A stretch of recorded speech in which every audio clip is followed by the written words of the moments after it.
So I had this, paused and perplexed face. And then my friends are all asking what's wrong, what's going on, who are we going to go and handle? Mm-hmm. And one thing leads to another. And I tell my friends that I got accepted to college. And so the train just goes wild. My friends start banging on the windows.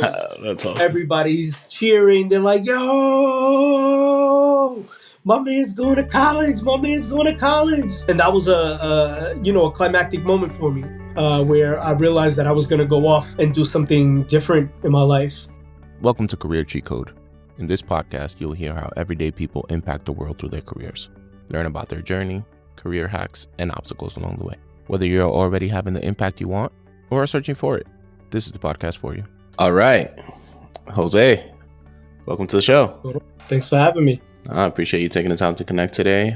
Let's not waste the audience time. Let's dive right in, man. Let's tell the world what it is you do for a living.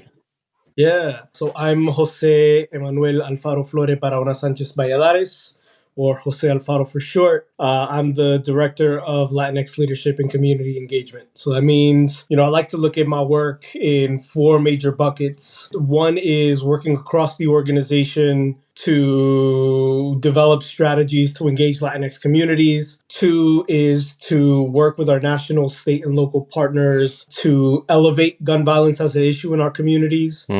Three is identifying Latinx leaders in gun violence spaces or non-conventional gun violence spaces so that we're able to elevate them and also bring them into our ecosystem as an organization because we have a number of resources. And then three is helping diversify and expand the movement by working with our Moms Demand Action chapters and Students Demand Action chapters, which are grassroots arms of the organization. Okay, so tell me about, what is ultimately the purpose of your organization? What is it called and what do y'all do? Yeah, so Everytown for Gun Safety is the nation's largest gun violence prevention organization. And so a lot of our work is really focused on ending gun violence, any and all ways and shapes and forms that it shows up, whether it's gun homicide, gun suicide, police violence. We also, we obviously work in mass tragedies like Uvalde, like Pulse, and other mass tragedies that have happened across the United States as well. And so that's what we do. Got it. Is this what you always wanted to do for a living? Nah, so, I have a really unconventional path to this work. A lot of, my journey kind of has its ebbs and flows. And so I'm happy to talk a little bit about that. But my earliest memories of what I wanted to be were an astronaut. I didn't get the chance to see that in my neighborhood, in my community, and I didn't know what it took to be an astronaut as a young person. And so the next career options for me were to be a drug dealer. I saw members of my community engaged in the drug trade. I saw how lucrative it was.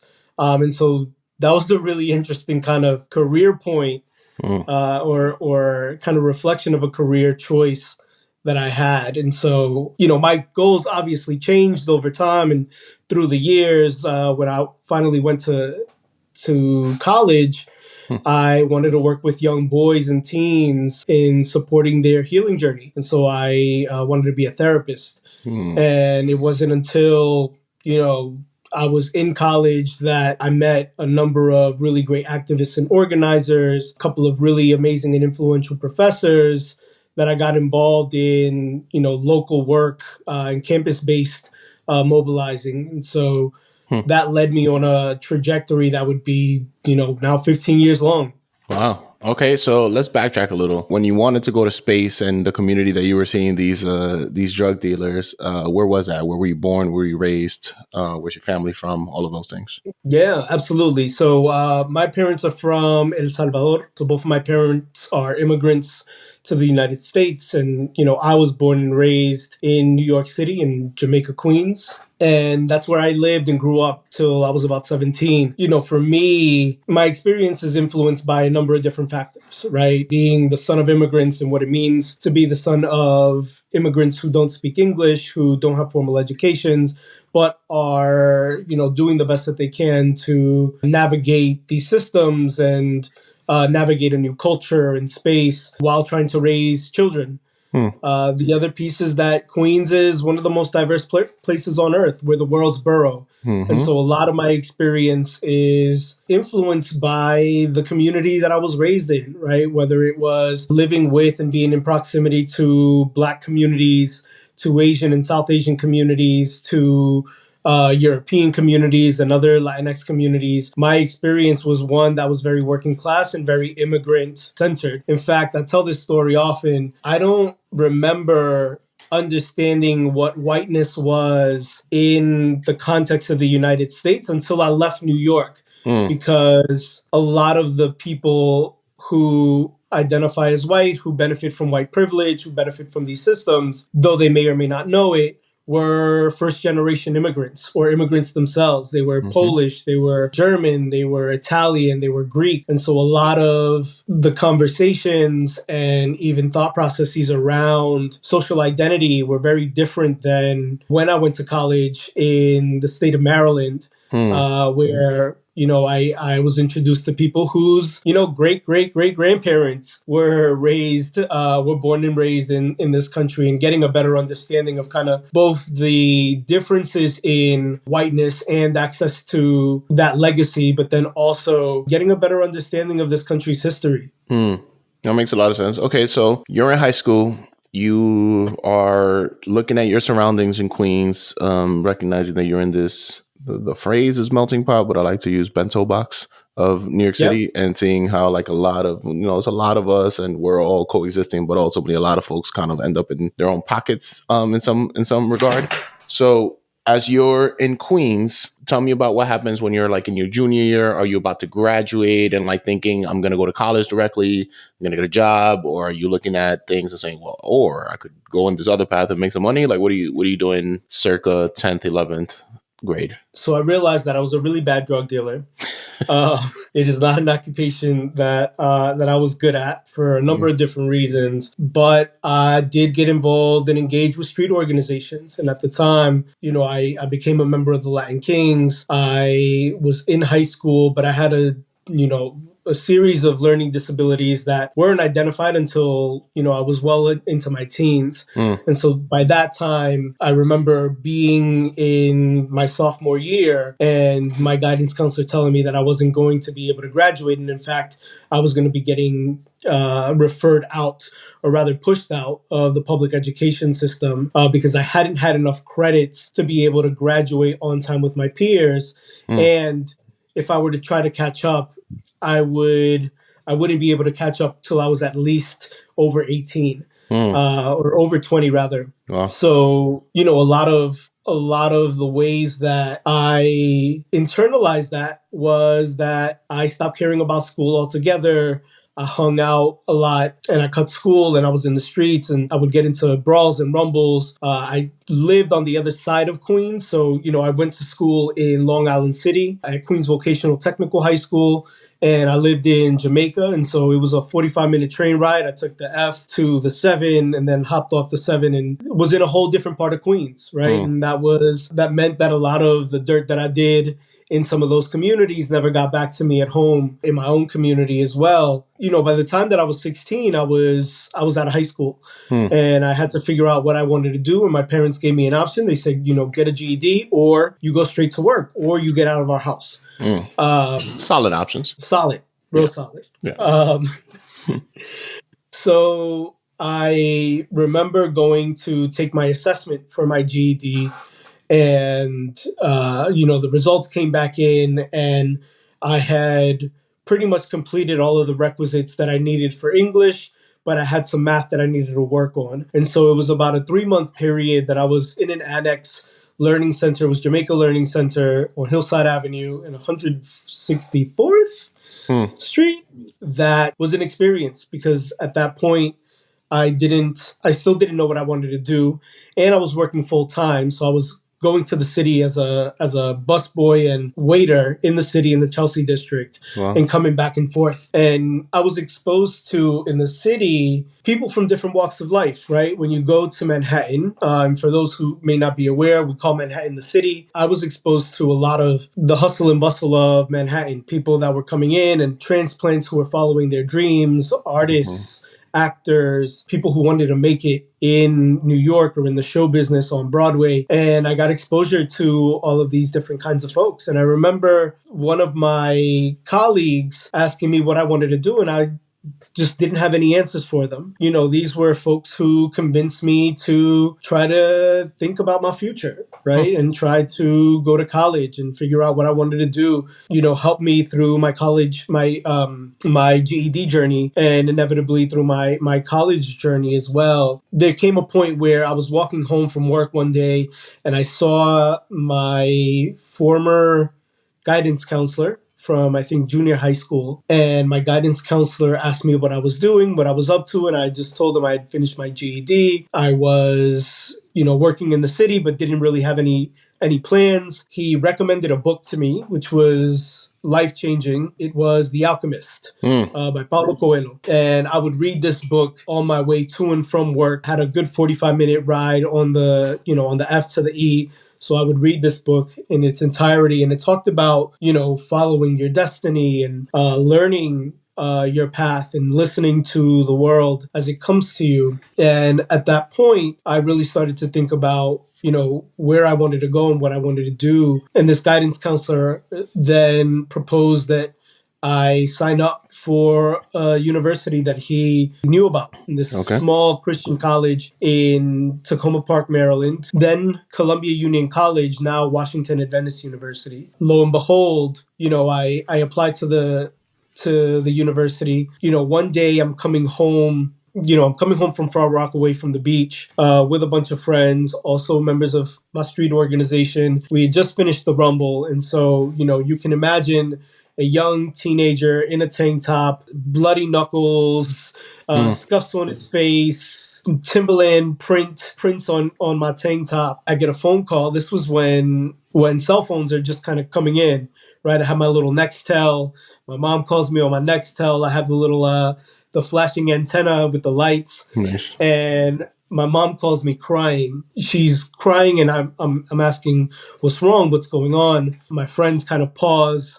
And it's about like 20 of us in this, you know, in our train car on our way back home into Jamaica. My mom tells me that I got into college. And I didn't realize it at the time. You know, I didn't have any expectations of going to college. I didn't have any expectations of getting into any of these schools. So I had this, you know, paused and perplexed face. And then my friends are all asking what's wrong, what's going on, who are we going to go and handle? Mm-hmm. And one thing leads to another. And I tell my friends that I got accepted to college. And so the train just goes wild. My friends start banging on the windows. That's awesome. Everybody's cheering. They're like, yo, my man's going to college. My man's going to college. And that was a climactic moment for me. Where I realized that I was going to go off and do something different in my life.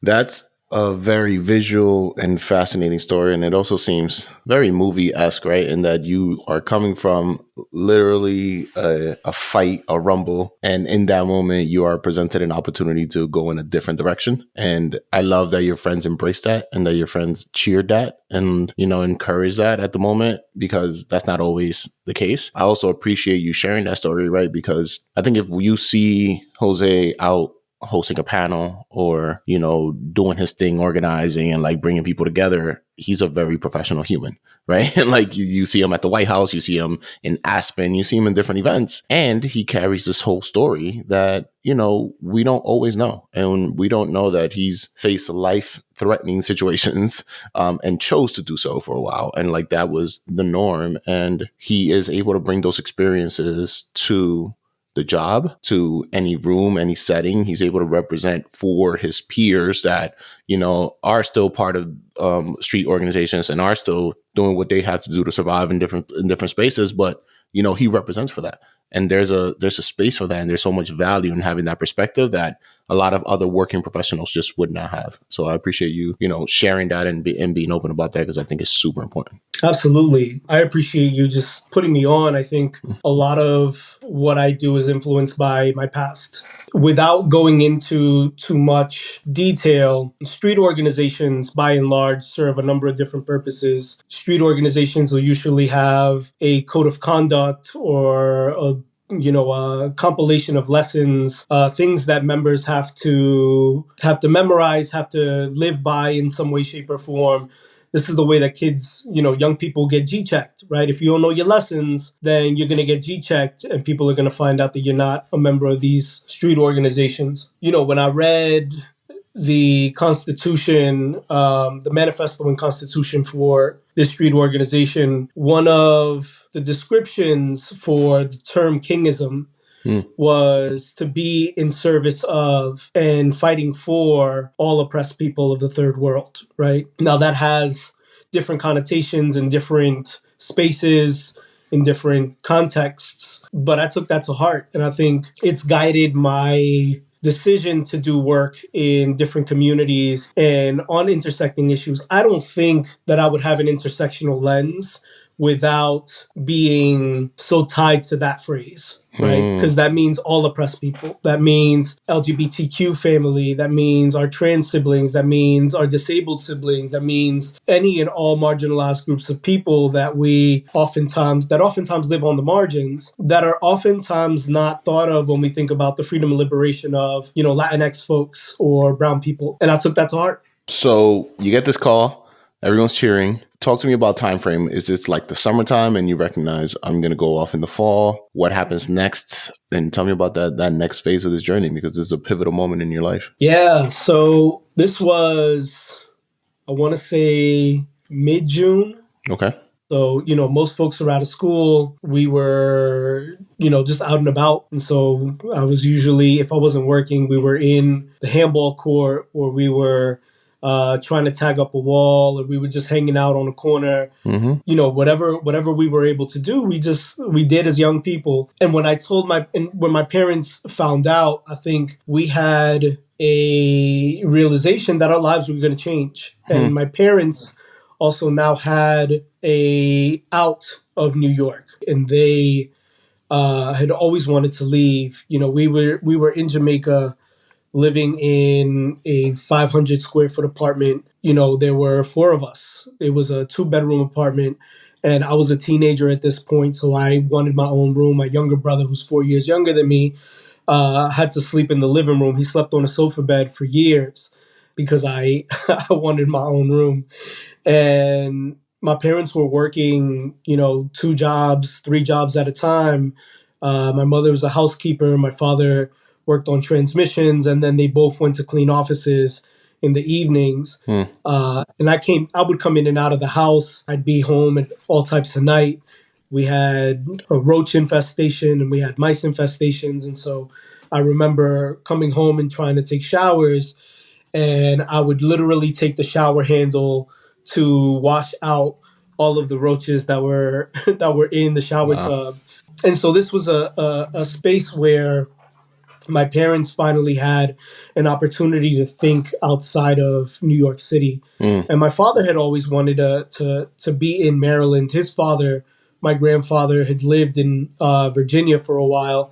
And when my father first came to the United States, Virginia was his landing point. Fun fact, Virginia, the DMV area, is home to one of the largest Salvadorian populations in the country. What, Puerto Ricans and Caribbean folks are to New York City, or what Cubans are to Miami, Salvadorians are to DC. Interesting. And so it's a very rich and thriving Salvadorian culture where, our communities haven't been influenced by other Latin American groups. And so you can still hear a lot of the accents from the motherland in this very particular region in Washington, D.C., which I think is really dope. That's awesome. And I'm sure the best food that reminds you of home around that area. Man, I mean, you can just get everything here.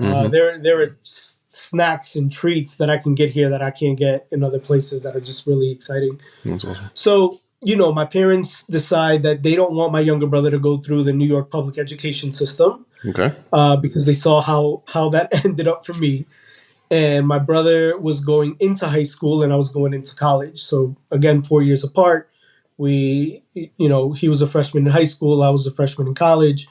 And so my parents decide to move to Maryland, to Gaithersburg, Maryland, and be in close proximity to my university. One, so that, we could always have a home base if ever I needed one, but two, so that my younger brother could have a different education than I did. Montgomery County has, at least at the time, had one of the best rated public education systems in the country. Got it. And so it was beneficial for my younger brother to go. And so, I started college not having any orientation. My parents, again, never went to college. We didn't have anybody in our family that had gone to college. And this is also the story for a lot of, first generation Americans. My story isn't unique, but we had to figure it all out, right? FAFSA applications, student loan applications, taking remedial courses, what it meant for me to now be in a structured environment where before I had no structure. The university had a curfew policy for freshmen and sophomores. Oh, wow. We had to be in the home, or in our dorms rather, by 11 p.m. And, here is a kid who was working until 12 midnight, 1 a.m., then going out to party or to hang out with the crew, and then coming home, really early in the morning, to now having to be in this space by 11 o'clock, which I couldn't comprehend. I was like, why are you giving me a curfew? Right. I'm a whole ass adult. Absolutely. Absolutely. For a long time now. Yeah. Wow. And so I had to get acclimated to this culture. And I also, I was in school with people whose families had gone to college, or who, came from generationally affluent communities. And so that was also a change in the way that I had to comport myself. And I struggled quite a bit. I was a young kid who thought that he knew everything from New York. So, I thought I was the coolest thing on the block. Right. I used to wear my bandana to the left, and I had gold fronts. Wow.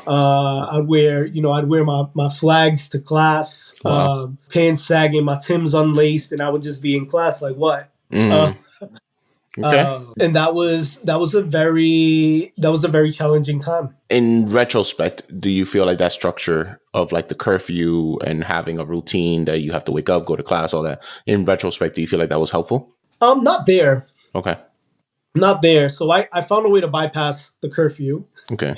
As many young people try. So what I didn't mention was that in Queens, I grew up also influenced by breakdancers. And so, growing up in hip hop culture, being a graffiti artist, being around people who were breakdancing or rapping or trying to get into the music industry, this was very much a part of my culture. And so I had met, a former breakdancer who had created his own production company and was hiring dancers to do bar and bat mitzvahs, weddings, parties, events.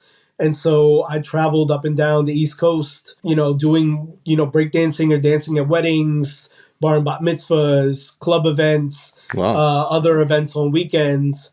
And I had my my then boss write a letter stating that, part of my job is to be out past 11 o'clock, and that I needed some space. Well played.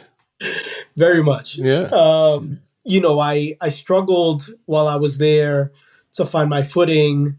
I thought that college wasn't for me, that it was this like thing that white people do, and this thing that just wasn't something that I was meant to do.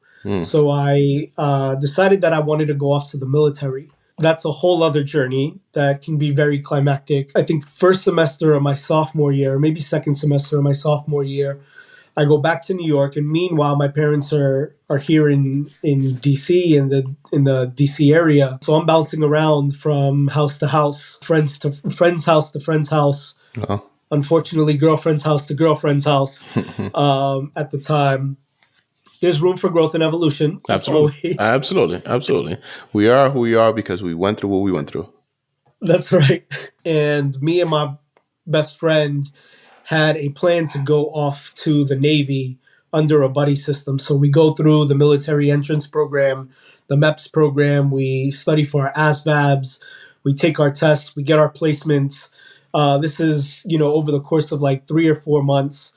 And the night before we are to deploy, a couple of our friends host a little party, a little going away party for us. So, it's the crew and cats from the neighborhood. And I see, I'm talking to one of the younger brothers of an old friend that was brutally beaten by the police. And he was telling me that he was thinking about going to college. He had just graduated high school. He asked me how college was, and I was like, man, get out of New York. Like, just get out of New York, or even just get out of the city, right? Like, go upstate or go to Connecticut or go to New Jersey, but like, get out of New York. You have to experience this, and you have to do that, and this and this, and dorm life. And, I'm talking about all of these experiences that I had, kind of processing all of this at the same time, because I don't think that in that moment I had processed all of my experiences. And in that moment, a light bulb turns on, and I realize and recognize that I don't want to go to the Navy. I want to go back to college. And that was a bittersweet moment, because me and my best friend just finished going through this process. Yeah. And me and my best friend had been planning this for months. And my best friend was really looking forward to, to us doing this journey together, right? And that was really difficult. Can't do the buddy system without your buddy, Doesn't quite work. That was really difficult. Okay. How did you? So what did that mean? So he was supposed to deploy the next day or enroll the next day, or how? Like, what happens between that conversation and you now going on this process of figuring out kind of what is next for you, and how do you approach your buddy on that? Yeah. So that night, I'm like, yo, I don't think I want to go anymore, right? Like, I don't think I want to do this anymore. He's like, what? Yeah. What you mean? Like, we went through this process. We did this thing. We were supposed to do this. You're my dog. Like, we're supposed to, do this together. And we ended up having to talk to our recruiter. My recruiter, advised me, illy advised me, but advised me nonetheless on what to do. And I think my friend still thought that I was going to go. But, here we were. So the next day we go to swear in. So the military entrance program ends after you swear in. You sign your papers. You're like, yeah, I am now going to, off to boot camp to do this thing. They tell us not to bring anything, that the government is going to provide everything that we need. They gave us vouchers for food at the airport. They will give you deodorant, socks, soap, all the things that, one needs to sustain themselves, if you will. And we then go to a hotel in Staten Island. We wait to go to Newark Airport in New Jersey. And then when we're at the airport, no cell phone, no money, no, nothing to my name. They start calling our flight to board. And here we are, everybody getting ready to board. And I tell my friend, nah. I say, yo, peace. And everybody gets on the plane. And he's like, yo, like, what do you want me to say when you're not there? When you don't go to boot camp? Like, you're supposed to go to boot camp. It's like, I don't know, man, but I'm not getting on this plane. That was a really difficult moment. I bet. That was a really difficult moment. So, are you still friends with this person? We keep in touch every once in a while. That's fair. And I follow up on him. I keep tabs on him. He keeps tabs on me. But, our paths have taken two very different places, and our lives are distinctly different. Seems to be the case for you. I think as you continue to grow and evolve and learn and get exposed to things, seems like you make decisions that you think make sense for you in your life and your future. And sometimes that includes others that you have been currently on the journey with. Sometimes it does not. But ultimately, that is kind of what leads us to this journey and this path where we're on now. So it all makes sense at the end. It all makes sense at some point. And I have other reflections about, my spirituality, my ancestors, all that guides me. And I can share a little bit more about that later. But I'm in this airport, no money, nothing to my name. And at the time, I have this girlfriend in Maryland who I call after hounding 20, 30 people to let me borrow their cell phone, or to give me some change to make a phone call. And I ask her to get me a Greyhound ticket back to Maryland. This is probably April at this point. Okay. So I'm cold. I don't have a jacket. Like it's Brick City, and get this bus ticket back down to Maryland. And as soon as I get home, my parents welcome me in. They're grateful that I didn't go to the military, but they're also a little bit like, why'd you go through this whole process anyway? Like you stopped going to school. You moved back up to New York when we were clearly here. There was also some resentment around their own sacrifices, and rightfully so, right? That's when I decided to apply to Morgan State University. Why Morgan State? So Morgan, I think, felt like the safest place for me. It was an environment that felt familiar. It was an environment that felt welcoming. It was an environment that I didn't feel like I had to pretend in. And I think the sometimes privilege and oftentimes also burden of HBCUs is that they recognize and understand the systems under which their students are raised under and can empathize and are charged with the task of supporting in our growth. And I think that Morgan, in retrospect, was the best place for me to be as a young person with learning disabilities, as a young person who had immense potential but didn't know how to unlock it. And as a young person who'd never seen people of color in professional settings in the same way that other people have. Okay. So how old are you at this point, and what did you actually end up majoring in? At this point, I think I'm 19, 20. Okay.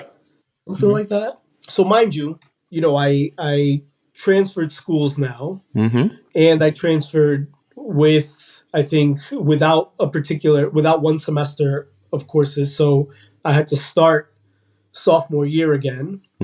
Some of my credits didn't transfer over. So it was kind of like I was starting college all over again. And it really did take me 4 years to graduate, right? So this is a 6.5 year journey for me. Absolutely. When, I know people now that are graduating in 3 years, right? Or people who, are in their master's programs while working on their bachelor's degrees by year 4, right? Yeah, so by 21, 22, folks are like typically jumping out. So you're at this point looking to graduate at like 23, 24-ish. So you're, I get that. Yeah. I'm at Morgan. I decided that I wanted to work with young boys, right? Like I said earlier. And I become a psychology major. And the rest of my time there is dedicated towards obtaining this degree. But in the interim, I'm also being exposed to Black liberation intellect,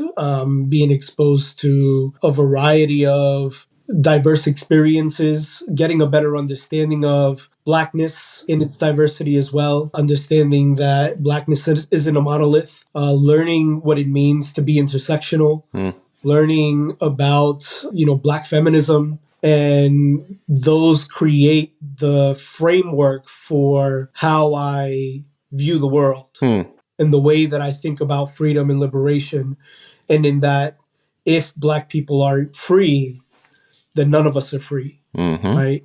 If the most marginalized and exploited aren't free, then how can any one of us be free? Because the same racism, the original racism that engulfed the United States and took and enslaved and kidnapped people from the African coasts, is the same racism that Latin Americans face, is the same racism that Asian Americans face. Mm-hmm. We may not face it in the same way, but it's the same white supremacy that created these systems of oppression that are at the crux of all of our socialization, That right? makes sense.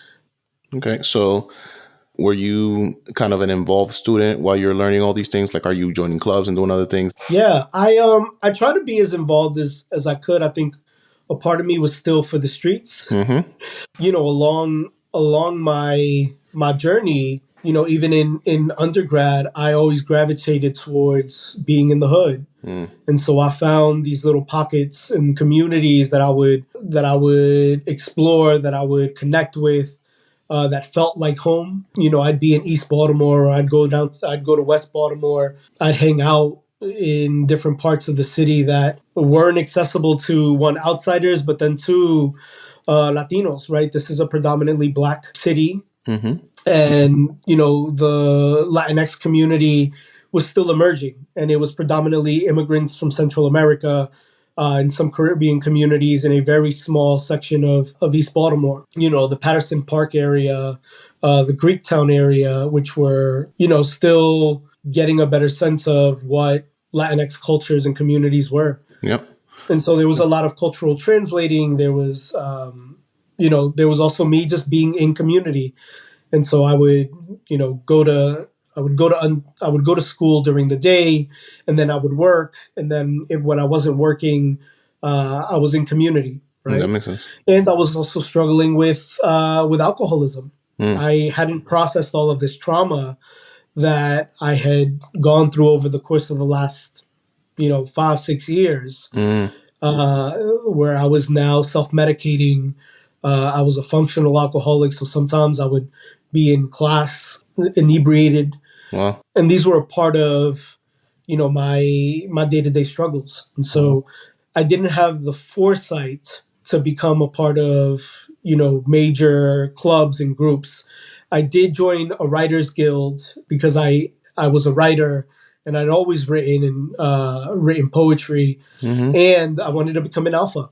Wow. And honestly, that saved me because I had to be sober. I, was mentally and emotionally trying to prepare myself for a process, and I had to have my grades up, right? And so for the next, once I, got exposure to the, Divine Nine organizations, and understood their foundations and kind of their philosophies on leadership, service.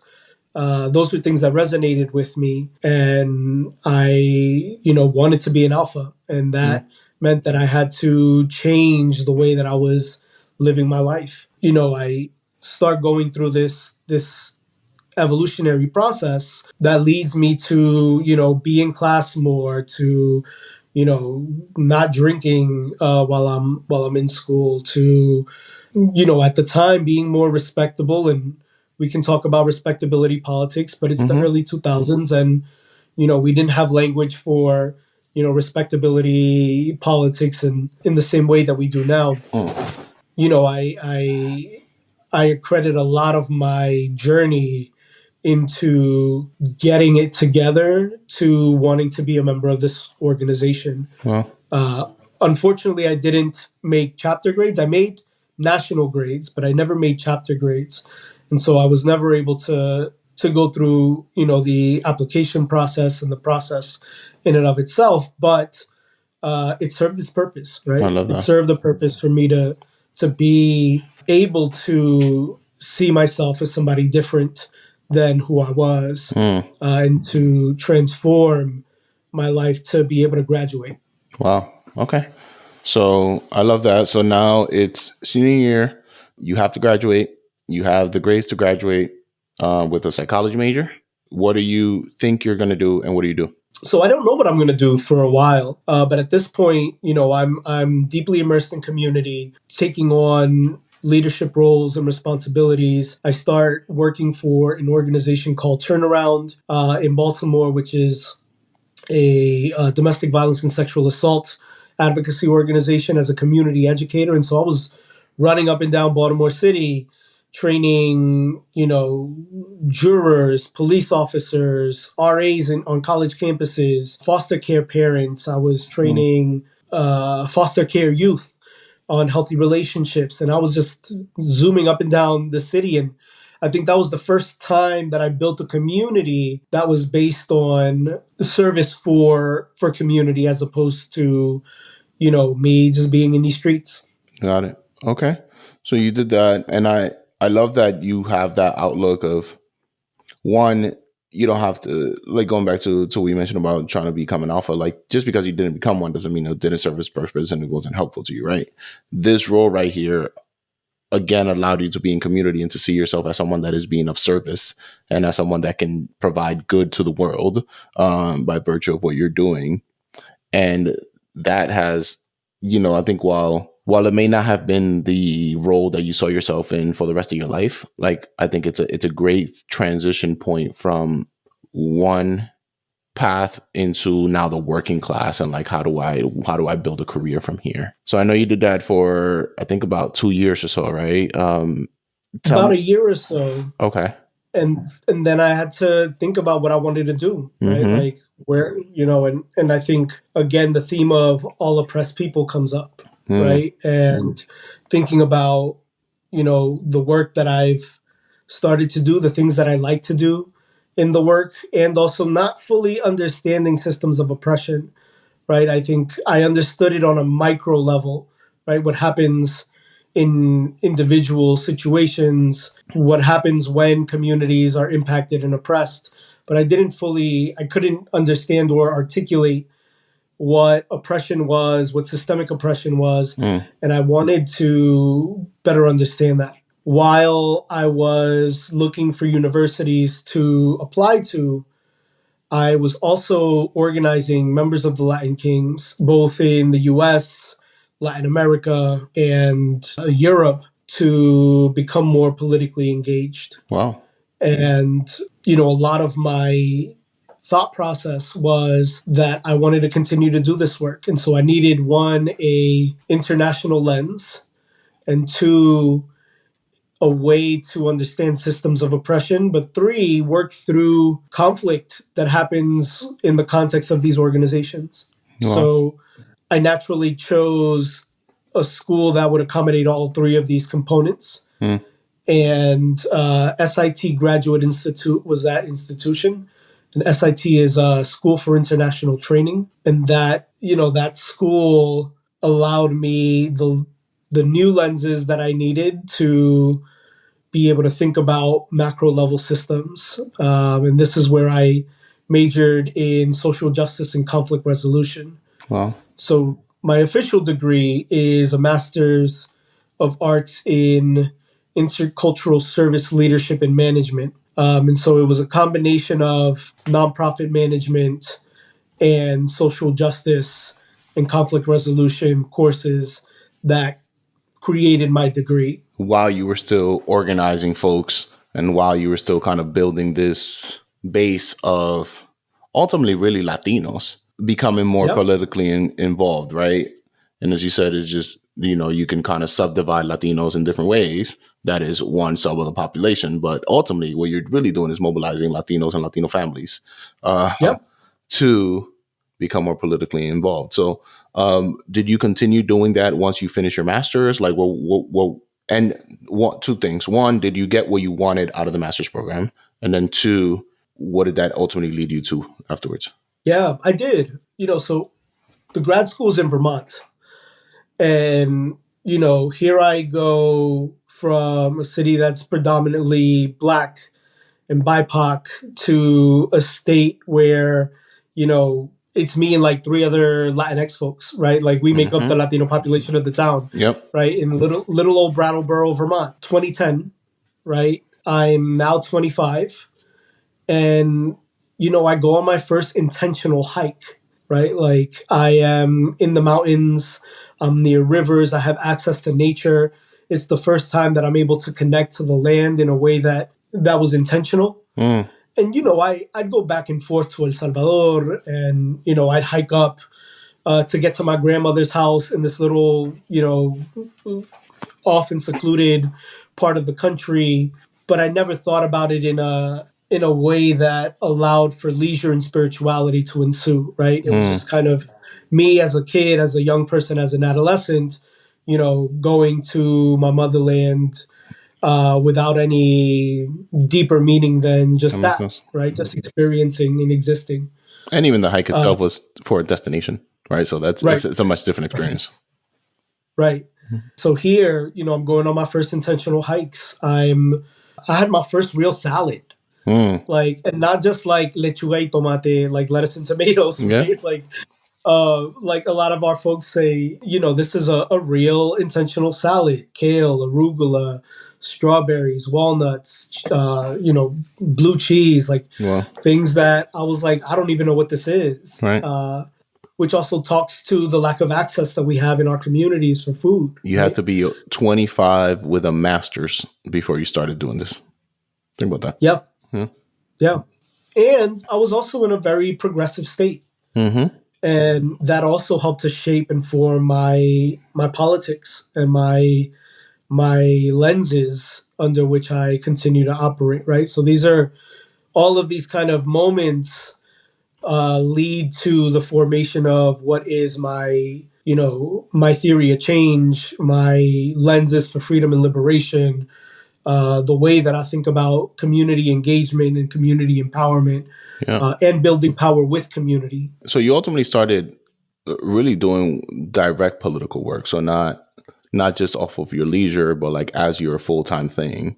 Tell me about the path to get there. Like what I understand Vermont kind of played a role in just exposing you to like that progressiveness and going through that HBCU to then getting to this master's. Like a lot of things just kind of seem to be aligning for you to push you in this direction. But tell me about how you actually got into it and what your first experiences were there. So I leave grad school. I leave grad school at the end of 2011. I stay in Vermont for an extra year as an RA.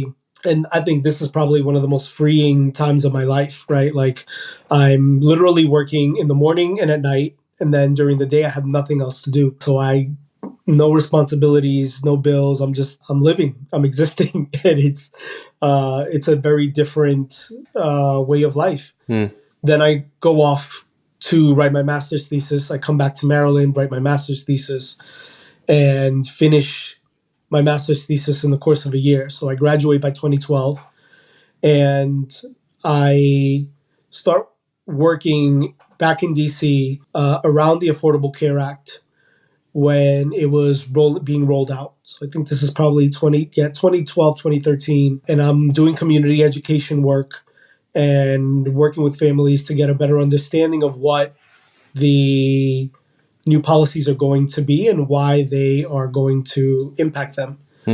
And then, Joe Arpaio in Arizona, 2,500 miles away, is talking about Latino communities and immigrants. And Jan Bauer, then governor of Arizona, signs into law SB 1070, which allows for police officers to stop you without probable cause because you look like an undocumented person or you look like an immigrant and ask you for your papers. Wow. And so this was a direct targeted attack on our communities. And I felt compelled to act. And my then mentor lived in Arizona. So I moved in with him while I was also practicing Santeria. I was an apprentice in the practice of Santeria and learning to be a Santero. It was also a really interesting time because I didn't know anybody in Arizona except for him. I didn't know the political climate and culture. I didn't have any connections to people in movement. And so it was really difficult for me to kind of integrate myself into the space. That was, I think, one of the biggest reflections from that time is very much that sometimes communities are protective and you have to build trust in order for you to come into these communities to be able to support, right? Yep. At that time, I thought, here I got a master's degree. I've been doing community work for a while. I know what it is to mobilize and organize people. Let me go and help, right? Not recognizing my own privileges, not recognizing, that communities, even though I'm Latino, like I'm not from Arizona. I'm not Mexican. I'm not of this community. And like these communities are also autonomous, right? Like they have the power to shift and change their own narratives. And we're doing so, right? We saw over the next decade, we saw the immigration rights movement become a force to be reckoned with because of the radicalization of young people then in Arizona who Absolutely. were living this, right? Absolutely. Yeah. People mobilize when they see things that will impact them, when they see that things are wrong. And a lot of times communities have their own solutions already. And I see that as someone who's in philanthropy is like, we can't go in and propose the solutions. We can't go in and think that we know all the answers because we work in so many different spaces. A lot of times it's just, how can we support your movement? How can we support what you're already doing? Amplify that, duplicate that, right? Whatever that is, in order to support that. So I'm glad that you went in and understood that lens, right? And that comes with a lot of growth and a lot of reflection. And clearly you're very in tune and very reflective. Thank you. Yeah. So that sounds like a good, so it was basically a call to action that you saw an injustice, and that brings you directly into politics to say, okay, that's wrong. We need to do something about that. You've worked at a couple of other organizations. You want to talk a little bit about your work at any of those or any notable moments in any of those? Yeah. So I think, my real, I don't get to do much in Arizona.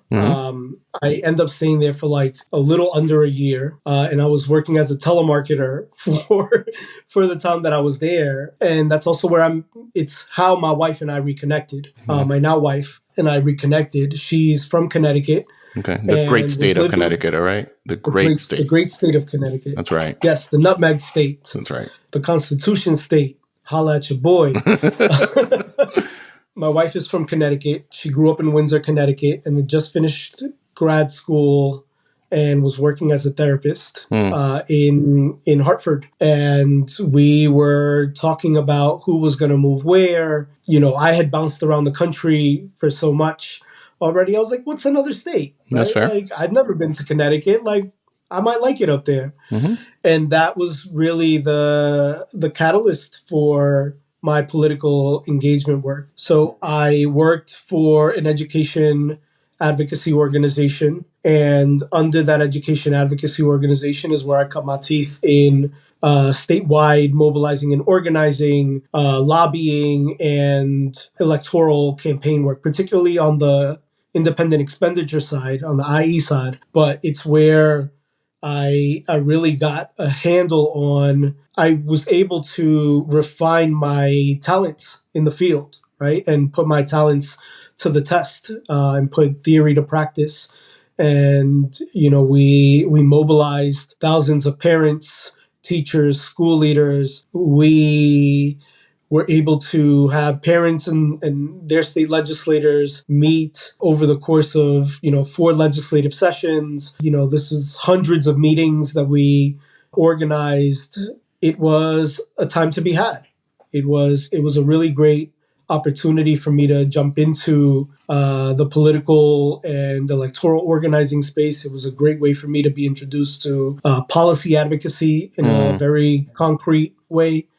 And it was really the jumpstart of my career. Wow. I got my start in Connecticut, and it is a state that I will forever be grateful for. Some of my closest friends, the people that are in my circle, the people that I hold dearest live in Connecticut. Wow. And are very much a dear part of my life. I now live in Connecticut, so I'm very biased towards the state. So, I am glad that you are seeing so much value in this wonderful, remarkable state. That's great. It is. Okay, so you did that for about 3 years or so, and then you went off to an organization that a lot of listeners may very well recognize. Where'd you end up going and why? Yeah, so 2016 happens, and we are coming off of a high of winning, I think 4 out of our 5 electoral campaigns, and are like, yo, we did the damn thing. Right. Let's do it. And then Donald Trump wins the election, and we are devastated, right? Like, I felt it in my gut, and I knew that our communities were going to be in trouble. And so I decided to take my talents to the national stage and support work that I thought was going to be intersectional. Because again, for all oppressed people, 2 was going to have a higher impact, and 3 would challenge the ways that we thought organizing was. And so I went to work for Planned Parenthood Federation of America. And in this capacity, I was the Raiz program manager. And so I supported under Melissa Garcia from Tucson, Arizona, her leadership. I supported, a 4-state program. At first, it was Florida, Arizona, Nevada, and Pennsylvania. And under her leadership, we expanded to, I think, about 20 states. And we now were one of the largest, if not the largest, organizing program in the United States, specific to Latinx communities. And when she left, I then became the Associate Director of Latinx Campaigns, where I ran our electoral and organizing programs, supported all of our organizers doing work in a number of states and on state and local initiatives, and then helped to expand our work into other communities. Wow. Okay. And then I know you had, I know there was a brief stint in one more place before you got to where you are, or actually basically 2. But, I mostly want to hear mentally where you are at this point, right? Like, because I know personally you've come a long way from where you started, right? And I'm very big if you judge me and my peers by progress, not necessarily by where we are, but by progress. So the starting point to where we are now, we're doing pretty freaking great, right? So like, would love to hear kind of mentally where you are. At that point, you're now working for a national organization. I know you go on to do even more and greater things since that moment, but just generally would love to hear about kind of where you are. And at that point, you're rebuilding this now marriage, right? and doing all the things together. Tell me a little bit about where you are there. Yeah. So, I think 1, I'm a husband, I'm a son, I'm a brother, I'm a son-in-law, I'm a brother-in-law. Like, these are roles that I have come to take very seriously. And I think a part of that has been also because of my own healing journey, right? One of the greatest gifts that I received as a young person was that therapy was never stigmatized for me as a child. And so I had been in therapy since I can remember. And it has been a natural part of my life. And there were moments where I wasn't in therapy, particularly undergrad, some of grad school, most of grad school. In the moments where I felt like I absolutely needed to be in therapy, I had no hesitation in being like, oh, I'm crazy, or therapy's for those crazy people, or what are my peers going to think about if they find out that I'm in therapy? So that was never kind of a part of my lexicon, if you will. And so, my healing journey has really been, 1, in making peace with my past, honoring the different versions of myself and forgiving those versions of myself that didn't know. It is also dreaming and imagineering today what other phases and parts of my life could look like. I had gone from not thinking I would be alive past the age of 18 to, going off to college and being like, oh, wow, I did this thing. Right. What now? What next? And then dreaming of all of the things that I could do in this particular scope of work. And, I, up until this point, have accomplished everything that I thought that I could do. A part of my work today is to continue to dream, to continue to learn, to evolve, to grow, to be somebody else, somebody different. Wow. Still myself, right? But also in part somebody who is who's continuing to want to be the best version of myself. Got it. That makes sense to me. Okay, so I love that. And again, I think you're very reflective and very in tuned. I recognize you're also really good at professional development.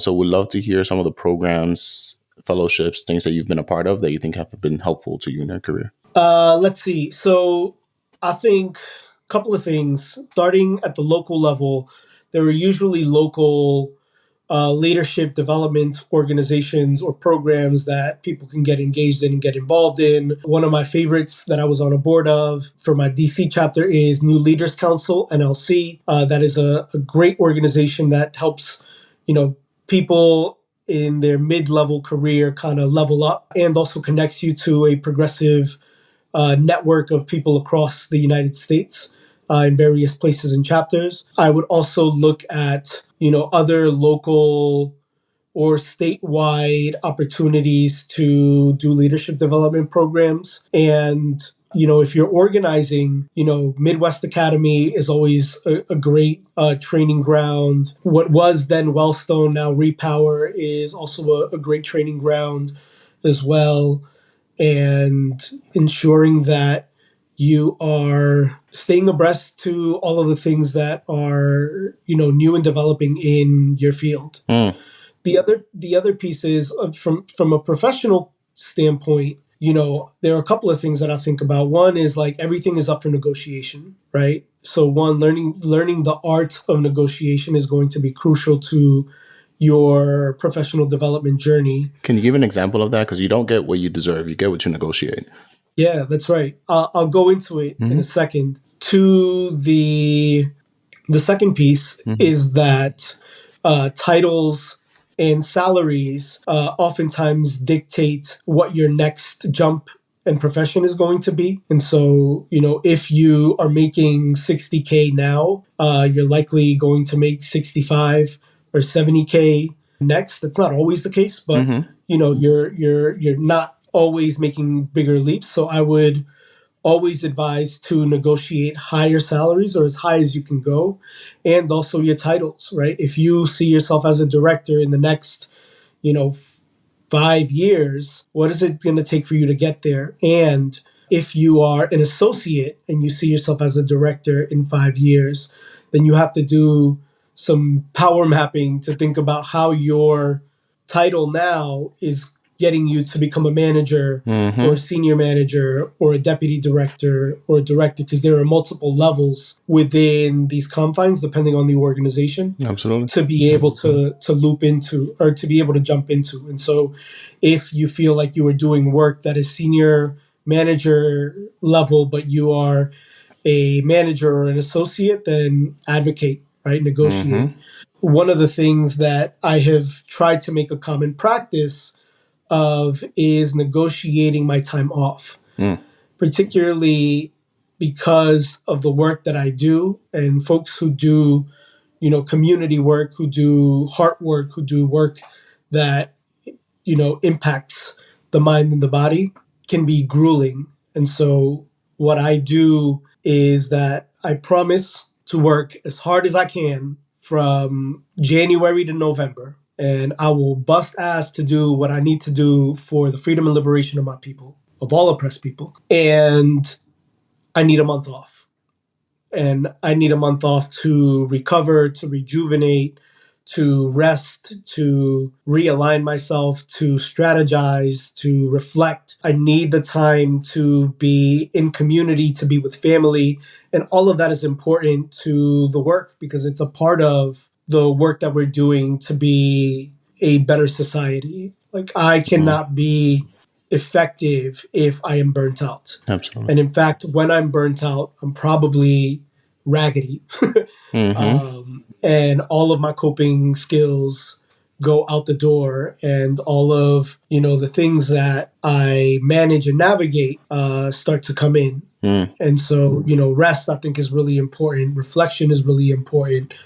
Having time to think and imagineer and dream of what your role is and what it could be and what else you could be doing, I think is going to be extremely important as well. I love that. I've negotiated titles, pay for sure, but I've never negotiated time off that way. And I just think it's important because, we don't know what we don't know. And a lot of us are just accept the offer because we're happy to get the offer. But like by the time you get to an offer, they're probably really excited to get you. They're not trying to start a process all over. So like at that point, ask for what you want. If they cannot meet that, like I've gotten folks that meet me halfway sometimes. They're like, I can't give you that salary, but I'll give you something. So like, make you feel a little better about it. But like, That's right. Yeah, I mean, that 5, even 10 extra K, I've been able to, like, you know what I mean? Like whatever you're able to negotiate, you weren't going to get it if you didn't ask. So like you might as well go for it.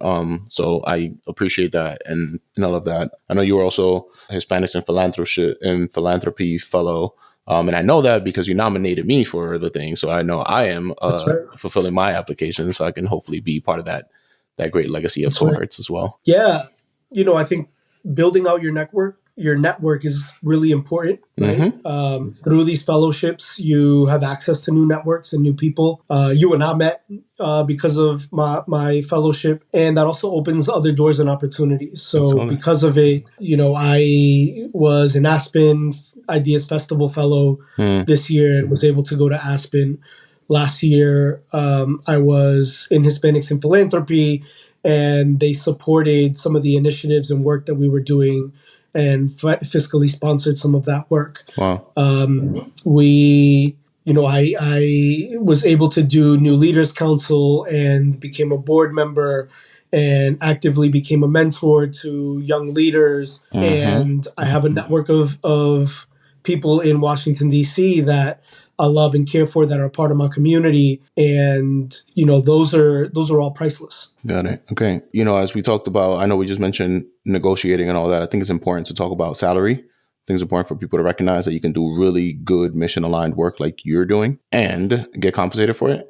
And even as you mentioned, negotiating, right? Like you travel a lot for work too. And like you move around a lot. So like having that month off is not just for, I want to hang out. It's like literally I've been busting my ass all over the country. I need to just sit down sometimes. And sometimes your work involves, if there is an unfortunate tragedy, like being out and about because of that tragedy at the drop of a dime, right? So, I love that you mentioned that negotiation, but would love to also talk about salary. I think this is in line with the trajectory of my life in that I have always wanted to do purpose-driven work and have never thought about money and finances being a part of the equation. There was always internally something for me that said, I have enough. And if I do what I love, then the universe is going to reward me. That is such a son of an immigrant mentality. It is very different than, even in my own circumstances growing up in low socioeconomic status or, being food insecure or living in food deserts. For me, I don't know if this was intentional. I don't think it was intentional at all, but I always had kind of a framework of abundance. I always knew how to work, and I always knew how to hustle. So for me, it was like, if I get fired, if I lose my job, if I don't get a job, like I know how to cut hair. I'm a graffiti artist. I know how to do this, and this. I'm always going to be in a position where I can do something else. And I think that that's something that's really important too. It's like, what are backups or what are other supplementary incomes that you can generate, or how do you utilize your talents and monetize those talents so that you don't have to feel like you're tied into a particular place and space. And I never imagined that my kind of work, I never thought that my kind of work was possible or was even a field, Absolutely. right? That I could make money doing what I loved, organizing communities, being an advocate, running, program. But two, I didn't think that I could make a decent living or live a comfortable life in the kind of work that I do. And so I make over $150,000 a year. And that is a part of, the way that I think about, that allows me some of the flexibility and comfort that I'm able to take advantage of. Yeah, I'm very big on, you can do good and do well at the same time. And I think it's really important because I think I was fortunate enough to see someone in philanthropy when I was 16. But I know a lot of my peers did not see something that clicked for them at that age. And especially because coming from our socioeconomic backgrounds, it has to make sense and it has to make dollars. And at that point, you're like, okay, but can I make money doing that, right? Like, because if not, I might as well just do the same thing my parents are doing and we'll be all right, right? So, I love that and I appreciate you being willing to share that. I know you spoke a little bit about The Alchemist. Would love to hear if there are any other forms of media, books, podcasts, things that you read or have read that have influenced you personally or professionally? Currently, one of my favorite podcasts, well, a couple of my favorite podcasts are La Brega. And La Brega through Future Media is a podcast about Puerto Rico. My wife is Puerto Rican, and we spent about 2 years on the island, and I got to know its people intimately. And I think that podcast provides context that allows me to appreciate Puerto Rico, its people, its status even deeper, and it makes me feel connected to its people and the island even more. Another podcast is Native This Land by Crooked Media, and that is a podcast that illustrated Indigenous law as it was going through a SCOTUS review. So it gave me perspective on the history of Indigenous people of this land and its relationship to the United States government, and also the stories that come with these communities and these tribal nations, right? These political entities that are struggling for either a recognition or resources or justice, right?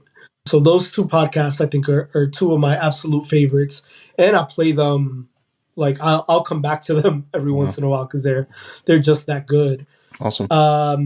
Bomba Estéreo, their latest album, they had a couple of EPs, Aire, Tierra, Fuego, and Another Element. And on a spiritual level, that combination of, or that collection of music, I think was something that was very heartfelt for me and helped me to also reclaim my relationship with the land and the elements in a way that I just wasn't expecting, and I didn't realize that I needed. Wow. You know, I think there's a book by Ernesto Quiñones, Chango's Fire. It was the first time I read a book about an urban Latino community in New York City. This was, I believe, in Spanish Harlem, but its characters were people that I felt like I knew, and are people that could have very well been my own neighbors. And it was the first time I somewhat saw myself in a book. It was the first time I saw myself in a book up until this book by Javier Samarra, Solito. And this is a book about his migration to the United States and his story as a Salvadorian child. And it was the first time that I could hear and feel El Salvador on a page. Wow. It was the first time that the way that we speak Spanish, our caliche, is what it's called, is on a book and in letters. And it was an experience for me that just cracked me wide open. I love that. And it was a book that was healing. It provided perspective on the immigrant experience, one of which that I didn't have. It helped me to contextualize my own parents' journey to the United States as well. And that book was absolutely powerful. And there, I mean, I can go on and on. No, that's great. I think that's a great list. I love that. Thank you. And it gives people different forms of media, right? You get some albums, you get some podcasts, and you get some books. I appreciate that. What's your favorite part of your job? Building community. When I came into the gun violence prevention space, I was asking where, Latinx gun violence prevention leaders, organizations were. And by and large, people didn't have answers, or people said that they didn't exist. And as I traveled the country, as I ran some of our listening tours, and as I, visited communities that I already knew were filled with Latinx folks and also had been burdened by gun violence, I was able to build a community of, Latinx leaders, organizers, executive directors, street intervention workers, and advocates that I am grateful to be in this fight with. I'm grateful to be building with. I'm grateful to support And I think that that's the best part of my job, is like being able to work with such amazing people who are about that life. Like they're about it. Like they want to see an end to this hard, because our communities have been impacted by gun violence for generations. Absolutely. And yet our voices are only now being heard. And so being a conduit and being a servant to my community, I think, is the best part. I love it. Is there anything else we haven't discussed that the world should know about Jose? I love pizza. Pizza is my favorite thing in the world. I have witnessed this. This is a fact. I absolutely love pizza. I would be remiss if I did not talk about how much I love pizza. And it would be very unbrand of me to not mention that I love pepperoni pizza with extra cheese. And it is one of my heart's purest joys. I become the biggest kid when I eat pizza, and I could eat pizza for the rest of my life. And I've had the privilege, because I've traveled so much, to eat pizza in every state that I've been in over 39 states now. Wow. I just eat pizza everywhere I go. And I don't have an argument for who has the best pizza and the worst pizza. I think all pizza, relative to its environment and its circumstances, is good pizza to somebody. But I do have pizza that I'll remember forever and always. Wow. And those are some of the things that I cling to. I love that. I appreciate that. Well, thanks for joining us today. This is great. Man, thank you. It's been a privilege. It's an honor. I appreciate the space to be vulnerable. I hope this doesn't come back to bite me in the ass. You'll be all right. That's great, man. No, this is good. But I'm grateful. Thank you. I hope you enjoyed this episode. If you did and believe on the mission we're on, please like, rate, and subscribe to this podcast on whatever platform you're using, and share this podcast with your friends and your networks. Make sure you follow us on Instagram and LinkedIn at Career Cheat Code, and tell us people or careers you would like to see highlighted. See you next week with some more cheat codes. Peace.